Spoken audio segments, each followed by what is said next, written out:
East African history, long-distance trade. Long-distance trade. It was also called pre-colonial caravan trade.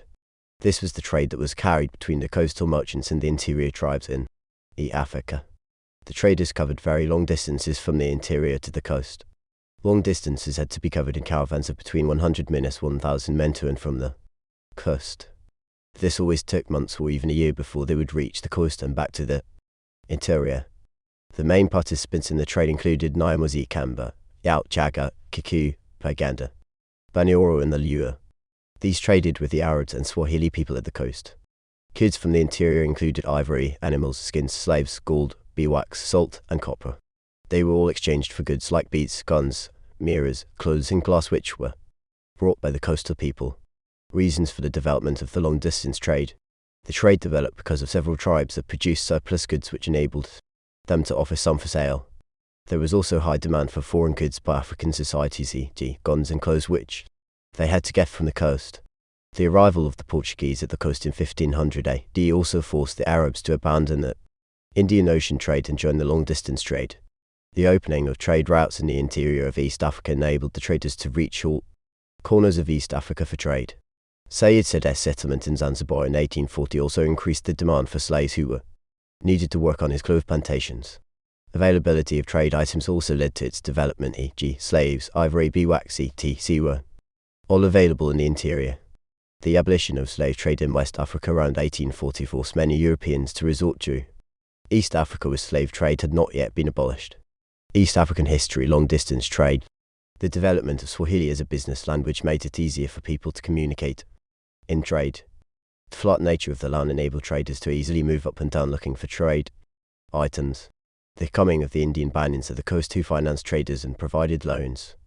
The presence of capable leaders, e.g. Mirambo, Said said Tipu Muji, one who efficiently organized the trade.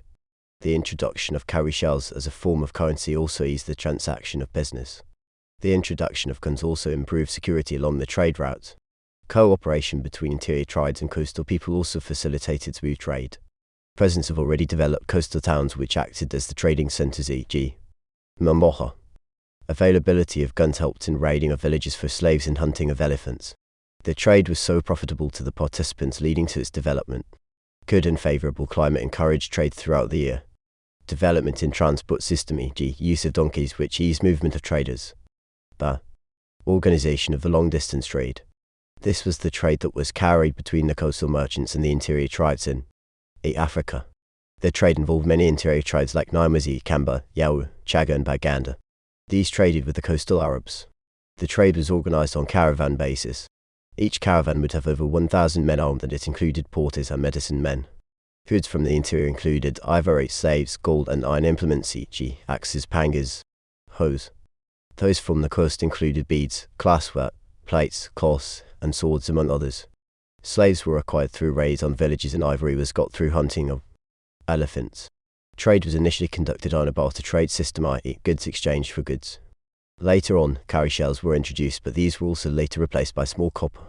East African history, long-distance trade. Trade was also conducted in trading centers along the trade routes, e.g. Ujiji, Tabwa and Bagamoyo. These trading centers also served as resting places. The trade also involved taxation for revenue. Traders from the coast paid taxes to the local chiefs in the interior before their caravans could be allowed passage. The medium of communication was Kiswahili because it was the business language. Where communication became a problem, interpreters were used. The best means of transport was head portage, and the Nyamuzi provided the most skilled porters. This was because they naturally enjoyed it and they loved walking for long distances. The Indian Banyans were the finances of the trade, and they provided loans to the traders to go into the interior to buy goods. The trade followed three main specific trade routes, i.e. Northern trade route. This started from Pangani and Mombasa and passed through Ntikeni and Tete Hills, and it went up to Lake Bengo, crossing the Rift Valley up to Mt. Elgon. It was controlled by the Akamba. Central trade route. This was the biggest and busiest route. It was controlled by Nyamuzi, and it started from Bagamoyo through Zerma, Gogoland, and Tabwa to Karagwe, Uganda, Banyoro up to eastern Congo. Southern trade route. It was controlled by the Yao. It started from Kawa through Malawi, Silentang and Ika up to the Munamatopa Kingdom in Congo. There was another less significant route from southern Sudan through northern Uganda. Circumland fired the Kenyan highlands up to the coast. It was controlled by the Khatamas from Sudan. The role played by different tribes in the long-distance trades. Nyamwezi. The Nyamwezi offered market for goods from the coast. On their return from the coast, they always came with goods, e.g. glassware. They lived in central Tanzania and they were first people to move to the coast in caravans. Around 1830. East African history of long-distance trade. The Nyamwezi also controlled the biggest and the busiest route, i.e. central trade route, which linked Zaire/Katanga region, Bunyoro, Buganda to the East African coast. They acted as translators and interpreters in bargaining or negotiations because some of them had learnt Kiswahili language through their travels and because they played a role of middlemen. The Nyamwezi also provided accommodation and lodging facilities to the long-distance traders, e.g. centres like Ujiji and Tavara. They provided foodstuffs and beverages to the coastal traders who penetrated into the interior. The Nyamwezi under Mirambo and Nyunguyamo were great organisers of the LDT. They built a large commercial empire in central Tanganyika. The Nyamwezi also acted as guides and guards along the central trade route. Why the Nyamwezi got involved in the long-distance trades? The Nyamwezi lived in central Tanzania, i.e. which gave them a middleman-esque position between the coastal Arabs and the interior tribes. Among the Nyamwezi society, division of labour existed, i.e. the women were left at home to plant, weed and harvest, while the men simply cleared gardens and then joined trading activities. The Nyamwezi land was gifted with resources, i.e. ivory, iron, copper, slaves, grains and hides, which were highly demanded by the coastal traders. The Nyamwezi occupied a region in central Tanganyika that experienced long droughts and therefore couldn't sustain them through farming, hence resorting to trade with the coastal Arabs. The Ngoni invasion of the southern trade route led into an increase in the volume of trade on the central route, and this gave the Nyamwezi prominence in the trade. The introduction of guns also improved Nyamwezi's hunt for elephants and slaves on top of improving security along the trade routes. The Nyamwezi were surrounded by weak chiefdoms, which made it very easy for them to attack and raid their neighbours for slaves. East African history, long-distance trade. Nyamwezi were very ambitious people who would always exploit any opportunity that came their way to the maximum. The emergence of Mirambo and Nyunguyamo also helped the Nyamwezi establish themselves as prominent long-distance traders. The Akamba. By the 1850s, the Akamba had established themselves as the most active long-distance traders in the whole of Kenya.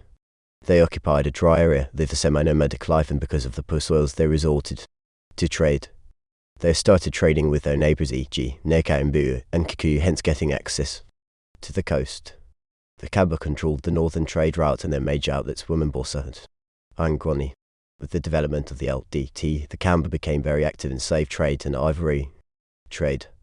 They also supplied other items, e.g. tobacco, rhinoceros horns and wax to coastal traders. The Kamba were also skilled in iron working, such that they produced spears and arrows poisoned with snake poison. The Akamba also opened bases on their land to supply food to the passing caravan traders. The Akamba, with their middleman position of the northern route, provided relevant information in form of guards and guides. Under leaders like Chief Kavite, the Akamba were encouraged to join long-distance trade. They built a large commercial empire between Mt. Kenya and Mt. Kilimanjaro. The Yao. The Yao were found in southern Tanganyika and they controlled the southern trade route. The Yao were among the first people to participate in the LDT with their neighbours and the coastal merchants. The Yao were good slave raiders after learning military tactics of the Ngoni. They became a major source of slaves to the merchants. The Yao also served as middlemen connecting the interior tribes around Lake Malawi, especially East African history, long-distance trade. Under powerful chiefs like Mpanda and Matoka, the Yao were able to set up a strong empire, and this encouraged many people to participate in the trade. Yao also served as porters in the trade because they were good at travelling long distances. Some of the Yao had learned Kiswahili through their contacts with the Arabs, hence they acted as interpreters and translators in bargaining between the coastal Arabs and the interior tribes. They also provided foodstuffs, beverages to the passing caravans. They also provided lodging facilities / accommodation to the traders. Problems faced in long-distance trade. First and foremost, the distance covered was too long, i.e. the journey had to be covered by foot, yet the goods were to be carried on the head. The heavy taxes imposed on the Arabs and the interior chiefs generated into war, hence making the trade unsafe. The Indian Banyans also always charged high interest rates on the coastal merchants, hence making the trade unprofitable. Tropical diseases, e.g. malaria, sleeping sickness, claimed many lives of traders and slaves, leading to the decline of the trade. Wild animals, e.g. lions, used to attack the traders on their way to the coast, not until guns were introduced. The introduction of guns increased slave raids, tribal warfare, hence making the interior unsafe for many traders. Communication was a big problem because of the language barrier, i.e. only a few people in the interior knew and understood Kiswahili. Hostile tribes like the Maasai and Nandi also made the trade difficult because they always attacked the traders who tried to penetrate into their areas. The Ngoni invasion also disrupted the trade, i.e. the Tutu Ngoni disrupted trade between Ujiji and Tabra, while the Maziko Ngoni disrupted trade along the southern trade route. The geography of the interior of East Africa was scary and impassable, forests, mountains, rift valleys, lakes and rivers, the Nika Plateau. The climate of Africa, especially in the rainy season, was not favourable because it slowed the movement of slaves and traders. East African history, long-distance trade. The colonization of was what finally led to the eventual collapse of the long-distance, because slave trade was abolished and legitimate trade was introduced. Effects of the long-distance trade. It led to the formation and expansion of states because they had acquired guns, e.g. Nyamasi, Uganda. Long-distance trade led to the rise of strong statesmen, e.g. Mirambo, Nyungu Yamor, Kabelga, Kiva, Impanda and Matoka, because they had acquired guns which helped them acquire economic and political power.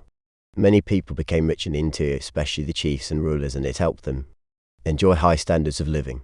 The rise of some states also led to the decline of some other states, especially those that did not have guns, e.g. the expansion of Uganda led to the decline of Busoga, Toro and Bunyoro. The introduction of guns increased warfare, slave raids and tribal conflicts in the interior that led to a lot of destruction of property. The captured slaves were badly treated during their transportation to the coast, e.g. they were whipped and not given enough food. Long-distance trade led to the decline of agriculture because of constant slave raids which made cultivation difficult. Long-distance trade led to the spread of Islam in the interior, e.g. some societies like Nyamasi, Uganda and Kamba had many Muslims due to their contacts with Arabs. The trade also stimulated the growth and development of towns along the trade routes, e.g. Tabra, Ujiji and Bagamoyo. Long-distance trade caravan routes later developed into proper communication lines in this eased the transport system. The massive slave raids in the interior led to heavy depopulation, especially in the southern Tanganyika, e.g. Yaoland. The introduction of guns almost depopulated the wildlife, e.g. elephants. Population in Nyamasi area reduced highly due to the need for ivory. Long-distance trade opened up Africa to the outside world, and this attracted many Europeans who came as traders, missionaries and explorers.